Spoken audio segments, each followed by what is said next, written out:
बिस्मिल्लाहिर्रहमानिर्रहीम। अस्सलाम वालेकुम डियर स्टूडेंट्स। आज हम लोग फिज़िक्स सेकंड ईयर फिज़िक्स का लेक्चर नंबर 2 स्टार्ट करने जा रहे हैं, जो बेसिकली हमारे लेक्चर नंबर 1 जो हम लोगों ने किया था उसका ही पार्ट है। हम लोग last time coulomb law study कर रहे थे और कूलम लॉ में हम लोगों ने ये देखा था कि जो कूलम लॉ बेसिकली हमें दो चार्जेस के दरमियान मौजूद इलेक्ट्रिक फोर्स की मैग्नीट्यूड के बारे में बताता है कि उस फोर्स की मैग्नीट्यूड कितनी हो। हम लोगों ने ये भी स्टडी किया है कि हमारे पास दो चार्जेस के दरमियान जो इलेक्ट्रिक फोर्स होती है वो एक म्यूचुअल फोर्स होती है। मींस Q1 Q2 पर फोर्स लगा रहा होता है और Q2 Q1 पे फोर्स लगा रहा होता है। मींस हमारे पास दोनों चार्जेस एक दूसरे के ऊपर फोर्स लगा रहे होते हैं। मींस अगर एक चार्ज दूसरे चार्ज के ऊपर एक्शन कर रहा है तो दूसरा चार्ज पहले के ऊपर क्या कर रहा होता है, रिएक्शन कर रहा होता है। जहाँ से हम लोगों ने ये प्रूव किया था कि कूलम लॉ जो है हमारा that is accordance with Newton third law of motion. हम लोगों ने जो लास्ट टाइम केस स्टडी किया था, हम लोगों ने दो चार्जेस के दरमियान कोई डाई इलेक्ट्रिक मीडियम कंसीडर नहीं किया था।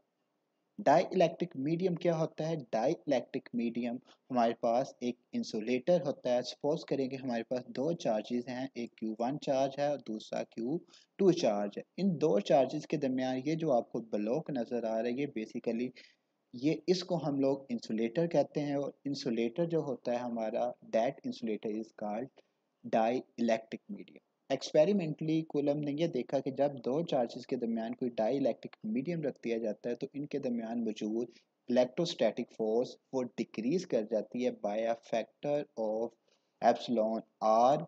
तो यहाँ से अगर हम लोग इस फोर्स को, इस इलेक्ट्रोस्टैटिक फोर्स को in the presence of dielectric medium हम लोग कंपेयर करते हैं उस फोर्स के साथ जब उनके दरमियान फ्री स्पेस है चार्ज के दरमियान, तो ये एक्सपेरिमेंटली कूलम ने प्रूव किया कि हमारे पास force in presence of medium is equal to force in presence of free space divided by epsilon are.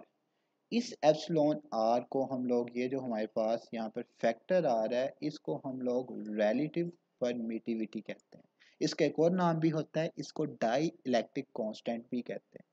अब यहाँ पर अगर हम लोग फोर्स की वैल्यू पुट करते हैं, जो हम लोगों ने लास्ट टाइम फोर्स निकाली थी जब हम लोगों ने दो चार्ज के दरमियान फ्री स्पेस को कंसीडर किया, तो यहाँ से एफ प्राइम बराबर आ जाएगा 1/4 pi epsilon naught epsilon r Q1 Q2 divided by r square. इसके आगे ये जो रिलेटिव परमिटिविटी होती है फॉर एयर, अगर हम लोग सिर्फ एयर की बात करते हैं तो ये बराबर होता है 1.0006 और इसको हम लोग अप्रोक्सीमेटली लिख सकते हैं 1 के बराबर। तो इन केस ऑफ एयर और free space between two charges, Coulomb force हमारी बराबर आ जाती है 1/4 pi epsilon naught Q1 Q2 divided by r square.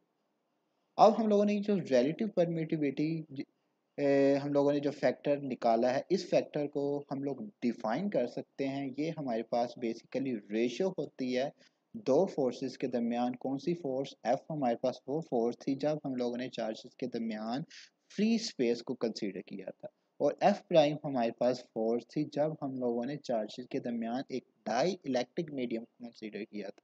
तो यहाँ से हम लोग डिफाइन कर सकते हैं कि हमारे पास dielectric constant या relative permittivity is the ratio of forces between two charges placed in air or vacuum to the force when they are placed in insulating medium, and that ratio is called relative permittivity or dielectric constant of the medium। अगर हम लोग यहाँ से इसका unit निकालने की कोशिश करें तो यहाँ से हम लोग देख सकते हैं कि ये रेशियो है सेम फिजिकल क्वांटिटीज़ के दरमियान। तो ये इनके यूनिट्स, ऊपर भी न्यूटन नीचे भी न्यूटन, न्यूटन से न्यूटन कैंसिल हो जाएगा, तो हमारे पास एप्सिलॉन आर का कोई यूनिट नहीं होता। एप्सिलॉन आर या डाई इलेक्ट्रिक कांस्टेंट हमारे पास एक यूनिट लेस क्वांटिटी है, एक डिमेंशन लेस क्वांटिटी है। तो यहाँ पर हमारा कूलम लॉ कंप्लीट हो गया है। इंशाल्लाह हम लोग अगले लेक्चर में इससे नेक्स्ट टॉपिक स्टडी करेंगे। तो आज के लिए इतना काफ़ी है। अल्लाह हाफिज़।